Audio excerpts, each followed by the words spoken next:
है। भारत बांग्लादेश सीमा पर अपनी सतर्कता भी बढ़ने की परमिशन दी जा रही है, लेकिन कारण देखा जा रहा है। और मेडिकल टूरिज्म का एक हब है कोलकाता, और यहाँ से बहुत सारे लोग साउथ भी चले जाते हैं। तो यहाँ पे जो तादाद है वो जनरली बहुत सारे लोगों की होती है, जो लोग आते हैं और फिर कोलकाता इलाज करवाने के लिए चले जाते हैं। लेकिन आज जो सुबह से हम देख रहे हैं कि वो तादाद बहुत बहुत कम है।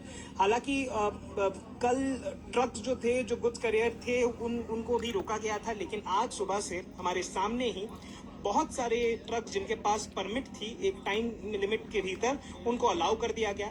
हमने ट्रक ड्राइवर्स के साथ भी बात की, जो लोग बांग्लादेश से आ रहे हैं उनसे भी बात की, जो लोग बांग्लादेश जा रहे हैं उनसे भी हम लोगों ने बात की। सभी कह रहे हैं कि तनाव का माहौल है, कुछ लोग डरे हुए हैं जाने के लिए, कुछ लोग जो आ रहे हैं वहाँ के जो दास्तां हैं वो भी समझा रहे हैं। लेकिन फिलहाल की स्थिति ये है कि दिलजीत हिंडन एयरबेस पर भी बढ़ती हुई नजर आ रही है। 2 वीआईपी गाड़ियों की वहां आवाजाही देखी गई।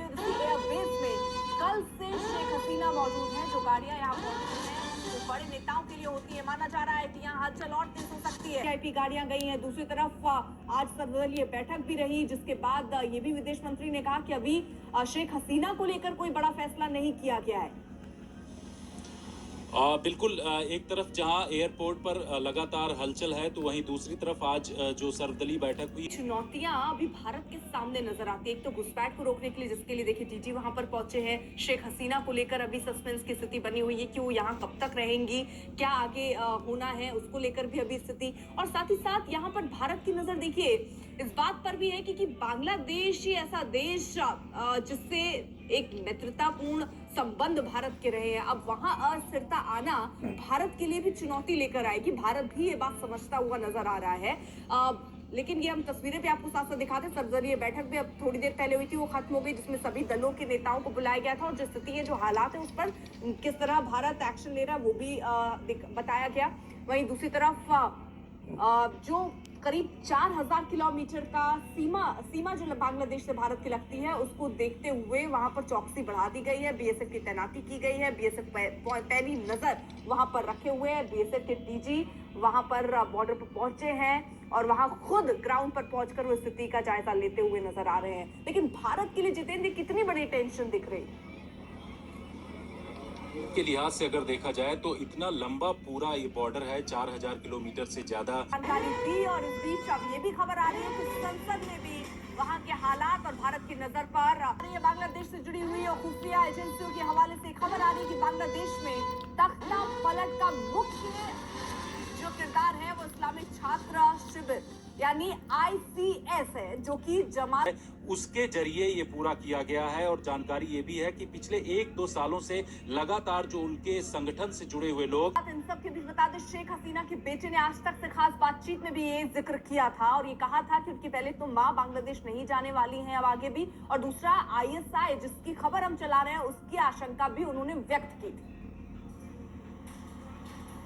बांग्लादेश में जो कुछ हो रहा है बेकाबू है, हिंदू निशाने पर आ रहे हैं और कुल 27 शहरों में आपको बता दें हिंदुओं के खिलाफ छोटी बड़ी हिंसा हुई है। कई हिंदुओं की दुकानों और कारोबार निशाने पर आ गए हैं। स्कॉन पर तोड़फोड़ की जा रही है, हिंदू मंदिर टारगेट किए जा रहे हैं, या हिंदू व्यापारी या कारोबारी अगर वहां पर थे तो उनको टारगेट किया जा रहा है। स्कॉन मंदिर में मूर्तियां तोड़ी गई हैं, हिंदू कारोबारी निशाने पर वहां लिए गए हैं। ये वहां की मीडिया में भी खबर चल रही है। हिंदुओं की दुकानों में भी तोड़फोड़ की गई है। 27 शहर ऐसे जहां पर हिंदुओं पर ज्यादती हो रही है। हिंदू अपने ही घरों में छिपे हुए बैठे हैं। जैसे हमने कुछ चश्मदीदों से भी बात की थी, उनका कहना था कि वो जान पर भी बन आती। ये तस्वीरें भी हम आपको दिखा रहे हैं किस तरह आग लगा दी है पूरे मंदिर में, उनके घरों वहां पर बोल रहे हैं। एक बार फिर से भी सीधे तौर पर ये पूछ रहे हैं कि आखिरकार भारत के आगे की स्थिति और रणनीति क्या रहने वाली है। आपको बता दें लोकसभा में 3:30 बजे विदेश मंत्री इसको लेकर अपनी बात रखेंगे, उस पर भी हमारी नजर रहेगी। वक्त छोटे से ब्रेक का है, आप देखते रहिए आज तक। प्रेजेंटेड बाय बांग्लादेश के हालात पर संसद में बयान देंगे विदेश मंत्री। दोपहर 2:30 बजे राज्यसभा और दोपहर 3:30 बजे लोकसभा में विदेश मंत्री बोलेंगे। बांग्लादेश के ताजा हालात के बारे में संसद को ब्रीफ करने वाले हैं विदेश मंत्री। हालांकि इससे पहले आपको बता दें संसद में भी बोलने वाले, संसद के दोनों सदनों में। वक्त एक ब्रेक का है, आप देखते रहिए।